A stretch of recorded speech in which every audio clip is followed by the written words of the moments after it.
Hey everyone, Wolf Lord Rho here. Today we're discussing why Guilliman was not at the Siege of Terra. Was it the right decision? And what if he were there? General spoiler warning to begin, as the events we're discussing today are from across the Warhammer 40k universe. So you have been warned. But with that said, let's just jump straight in. Guilliman, Saviour of the Imperium. The man who led humanity out of the heresy and into the years of the Scouring. The defining moment of his legacy. The Ultramarines Codex of 2nd edition told us that Guilliman was simply caught unaware. His home on the far galactic east, he was simply unable to reach the throne world in time to help against Horus's betrayal. Since those earlier days of the lore, we have seen the setting evolve, the heresy now encompassing the galaxy entire, and the war being brought to Guilliman's doorstep. The galaxy became engulfed in a warp storm known as the Ruin Storm, giving Guilliman a more developed reason for his absence, whilst adding no small amount of tension with his Imperium Secundus. Within the Horus Heresy novel Ruinstorm by author David Annandale, we saw the reunited Guilliman, Sanguinius and Lion L. Johnson attempting to reach Terra together, successfully breaking Chaos's Ruinstorm, only to realise the scale of forces still arrayed against them. Horus had left nothing to chance, and formidable traitor forces remained waiting. And this is where the brothers would make a fateful decision, coming to the conclusion that this force would be enough to tie them up indefinitely, or at least too long to reach the throne world in time. Sanguinius would rely on the fate of his visions, knowing he will and must fight Horus. That duel would decide the heresy. And Guilliman would realise just because Sanguinius makes it, that does not mean he does, nor L. Johnson.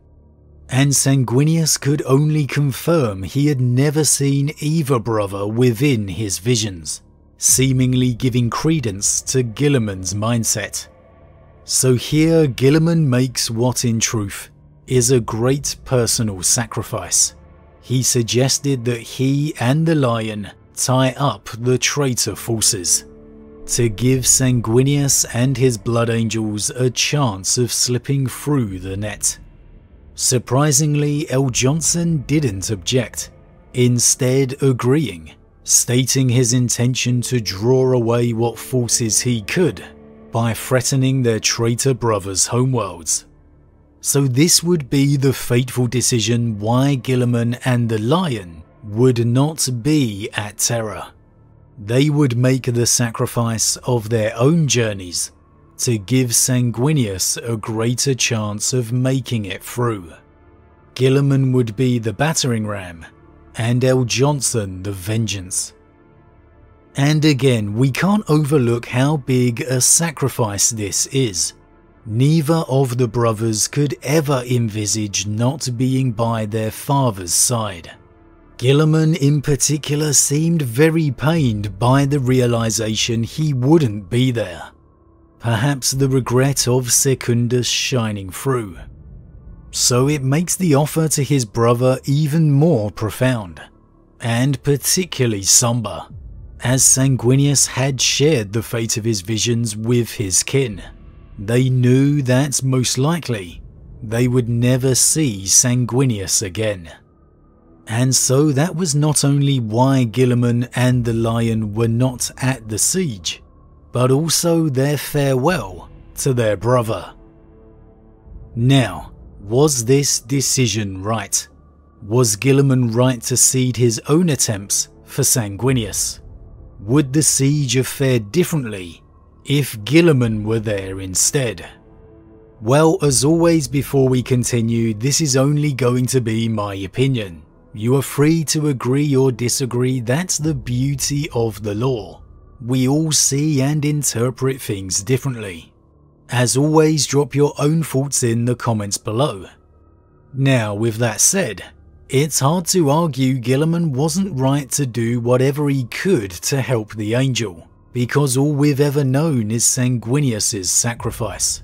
Unless we hit a retcon in the final stages, which I hope we don't, it's the key to the Emperor's victory, or at least how it's long been told. If Sanguinius couldn't defeat Horus, it's safe to say Guilliman definitely wouldn't. So Sanguinius was integral to the Imperium victory as it was, if you can call it that, of course. And in the aftermath of the Angel's death, let's not forget the Blood Angel's rage will scour the enemy forces from the palace. However, for all of that, I do think Guilliman and his legion could have had a big effect on the Siege of Terra. Legion sizes have been ambiguous at the best of times over the years, growing vastly from earlier numbers. The one thing we can be certain of though, is Guilliman's legion was the largest, comfortably so. And despite the invasion of Ultramar by Angron and Lorgar, the Ultramarines legion appears to have come through it in pretty good shape. As when Sanguinius arrived at Terra, in meeting with Dawn Malcador and his brothers, he informs them that essentially Guilliman still has his entire legion at his disposal. Again, we can't put too much stock in the numbers, but at its peak, the Ultramarines were believed to number around 250,000. The Blood Angels, comparatively speaking, only 120,000. So regardless of specifics, I think we can confidently say the Ultramarines were around double the size of the Blood Angels. Give or take an extra 100,000 legionaries, probably more than that. Now that would have been a huge boost to the defense of Terra. Not to mention the increased fleet size the Ultramarines would have brought as well. It wouldn't have been enough to change the course of the Solar War, but it certainly would have taken a few more enemy vessels out the picture, delaying Horus's forces a few more vital days. And there's a good likelihood Guilliman would have taken command of the Solar War, leaving Rogel free for Terra itself. Would you really count him out of delivering some devastating blows to the enemy before the retreat was ordered, tying them up for a substantial length of time? I wouldn't. However, back to the land battle, that extra force of legionaries adds a real extra level of difficulty for the traitors. It's essentially an extra legion's worth of marines to contend with. Horus's forces figuratively facing 4 legions rather than the 3. Such is the size of Guilliman's legion. The presence of Sanguinius on the battlefield would be a huge loss. The Angel was anywhere and everywhere. But adding in Guilliman, still a Primarch in his own right, and no slouch in combat himself, no Sanguinius but definitely an underrated Primarch, along with that extra 100,000 Marines, with all that extra armory and equipment, for me that is a game changer. I really think the Imperial defences could have held out far longer in those circumstances. If you wanted to argue it makes victory an option, I probably disagree with the forces that Horus had, but I wouldn't call you crazy. Now, I'm sure there's maybe some people thinking that Guilliman would have taken overall command.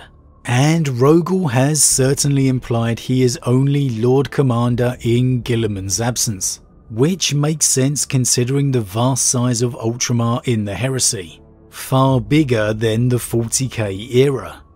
However, the Lord Commander role for me is in speaking of the entire Imperium, not merely the defense of Terra. So possibly Guilliman would have assumed command. However, I don't think that would have happened until after the Siege of Terra. Or if it did, Guilliman would have kept Rogel in command of Terra's defense. Rogel was the Praetorian of Terra. He was the master of defense, the master of the siege. He was far better placed to command the defense of the throne world than anyone else, including Guilliman. I think Guilliman is wise enough to realise that. Perhaps having Guilliman there could have actually added the unexpected benefit of being a sounding board of sorts for Dawn. No offence to the Khan and Sanguinius, but their preference for war is not suited for the type of campaign the Siege of Terra was. Guilliman's line of thinking would have been far more in line with Rogel's. He could have even taken over when the strain began to take its toll, freeing up Rogel to join the front lines, his duty done within the command centre. In many ways, having the Ultramarines upon Terra adds clear benefits, the biggest of which simply being their numbers. Had it all boiled down to the same final gamble, Horus dropping the Vengeful Spirit's shields, not having the Angel there to perform that duty would be a loss that no one could replace. No Legionary, no Primarch, and certainly not Guilliman.